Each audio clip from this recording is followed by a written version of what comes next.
Hi, my name is Dee and I love doing portraits, and in this lesson I'm going to show you a very ancient way of doing a portrait, and that's using a grid. So let's have a go at it. I'm going to draw a portrait of my cat Ziggy, but you might want to do a child, a grandchild, your parents, but I'm going to show you a method of gridding up, and I believe Michelangelo used this method way back when he was painting the Sistine Chapel. But basically, get a decent photograph, and I'm going to use 2.5 centimeters. You can use anything, but you basically divide your photograph up into a grid. And for your lesson notes, for every lesson, I'm going to give you lesson notes. And in the lesson notes, I've given you a grid that you can print off. I quite often put these grids onto transparencies, but here's the long method of doing it. It's where you do a little dot at the top and a dot at the bottom on the 2.5 centimeter mark, and you draw the lines across and join them up. And you do this lengthwise as well as horizontally. And so I'll just take a minute to draw these up as I go. Now, I use this method a tremendous amount with just about every painting that I paint, particularly if I'm trying to get something into the picture that needs to be very, very accurately drawn. So now I'm going to just do the little dots going down on the horizon line as well. I put a few dots in earlier just to speed things up. And now I'm going to join the dots across, of course. And that way you've created a grid right the way across the face. I quite often don't grid the entire picture. I might just grid the eyes, the ears, and the nose. And I think the more you practice this method, the better you get at it. But for this exercise, I am going to grid the whole thing up. Now, the most difficult thing to learn is how much of the space on the page you need to grid up. And the first thing I normally do is I estimate how big I want the face to be on my piece of paper. So just using my hand, I about rough out exactly how big I want it in the space that I've got. And then what I do is I take my ruler and I try and find the nearest measurement, and I've got 22 centimeters going across like that. Basically, you add up how many squares you need, and for this face I need 1, 2, 3, 4, 5, 6 going across that way, and I need 1, 2, 3, 4, 5, 6, 7 going this way. So whatever the area is on the paper, I need to divide it into 6 or 7. And if I take it to 21, that's quite an easy figure. It means 3 7s are 21. So in other words, my squares here are going to be 3, 6, 9, 12, 15, 18, 21. And I'll do that again by just taking the ruler to the edge, and it's on the 9, the mark of 9. And to get my lines vertical, I'll then first just get that first line up from the edge of the paper or the edge of the canvas. Then I'm going back to 3, 6, 9, 12, 15, 18, and 21. Now, I'm pressing quite hard on these lines, but when you do it, you need to press quite softly, because these lines are going to be ultimately rubbed out and you're going to paint on top. But because we're filming and we're filming on white paper, I'm going to press quite hard so that you can see. Right, I now need to get my horizontal lines going across as well. And if I take 3 from the bottom and 3 from the bottom edge of the paper and take that as my first line across, it could be anything. These little squares could be 5 inches across if you're working really, really big. But I'm working to the size of the paper, and so once again I'm going to go 3, 6, 9, 12, 15, 18, 21. And I'm going to put the 21 on this line here.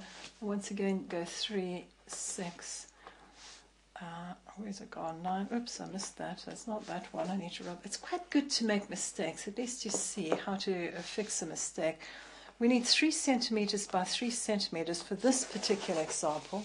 But like I said, you may work in inches. You may work in whatever size is suitable for the piece of paper that you're working on. But once you've got it, you grid it up. Now, for your lesson notes, I've given you a grid that you can just photocopy onto a transparency. So I'll just show you that. In your lesson notes, I've got a small grid, and I've done a large grid as well. And I quite often photocopy the large grid onto something that's known as a transparency. But if you don't have a transparency, then this is quite an easy way to work.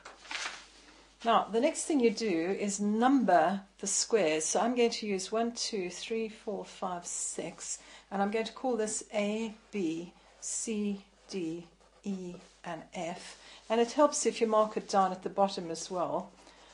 C, D, E, and F. And then the ones running along here, I'm going to call these, let's see, 7, 6, 5, 4, 3, 2, 1. I'm going to start the 1 just on the ear. 2, 3, 4, 5, 6, and 7. So 1 is going to be here. 4, 5, 6, and 7. Then, of course, I've got a number across here as well. So it's going to be A, B, C, D, E, F. So I'm going to make the A's about here. I'm pressing hard. Please press quite softly so that you can rub it out. But it does help if you put them in top and bottom. And then, of course, I need to get 7 in as well. If you look at the photograph of Ziggy, I always start with the eyes, and the left-hand eye is on BC between 3 and 4. So on our drawing here, if we find BC and move down to 3 and 4, this is roughly where his eye is going to go. And you just start very lightly drawing in the eye, and it takes up just about half the way across like that, and drop in the actual eye itself. Now, of course, the pupil, because I've used a flash camera, has closed on the flash, so I always make them slightly wider, wide open.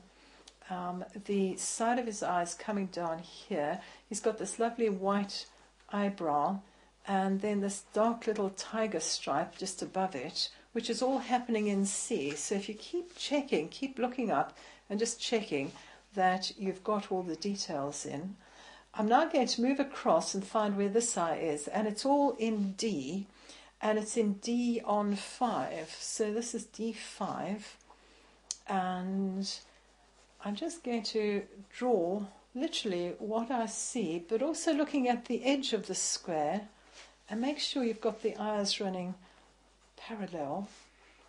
Now his eyebrow is cutting right the way across there, and this little tiger stripe is up in 4. So I'm up in 4, coming back, moving across. Now let's drop the whole pupil in like that. And just check that you've got the width the same. His eye is going to be roughly about there. I'm pressing quite hard, but once again, I do keep saying this. Press quite lightly so that you get it in place. I'm going to just move this little tiger stripe over like that and like that. Now we've got to find the nose, and the nose is number 5, and it's running back on B and C. So if I come down to 5, you can see that just part of the nostril is there, and the other part of the nostril is in C, almost all of it. So I'm going to just draw that in, draw the top of his nose going across like that. He's got this lovely arch just about there. So once again, very lightly just drop it in. This nose is there and there. Now we're going to have a go at the mouth. They've got very, very small upper lip. And I'm just checking that I'm working in B, because it's very easy to get off track. And you can see that His mouth goes to there and around here, and then he's got this lovely great big white cheek coming out with all these stripes where all the whiskers come out from, and it's touching about there. He's got a bit of a white area, it's almost like white makeup under the eye here. I think I need to trim this eye back ever so slightly, so of course just rub it out.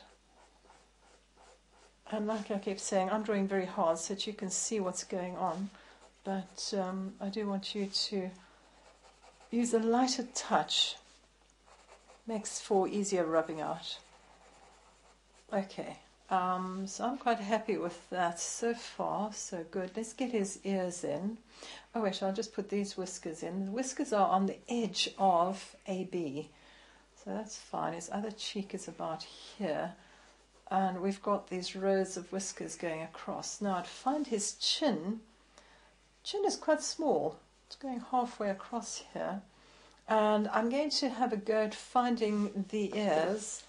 And on 5 on E, we've got this lovely little dip. So 5 on E, there we go. The ear starts coming in here, and it goes right the way across. I'm going to find the top of this ear, which is on 4, still in E. So on 4, 3, 4 on E, got a little bit of the ear going across like that, and we've got to join up here with this part of the ear, which is on C2. So C2, and right over here is where that ear starts to curve up. So this would be the top of his head. And it's running across D on 3. So you can keep on checking yourself and just sketching it in. And then we'll find this little point, which is on 2B. So 2B, he's got the edge of his ear coming up. It's running right the way through there. And you'll start to see gradually how he's starting to come together.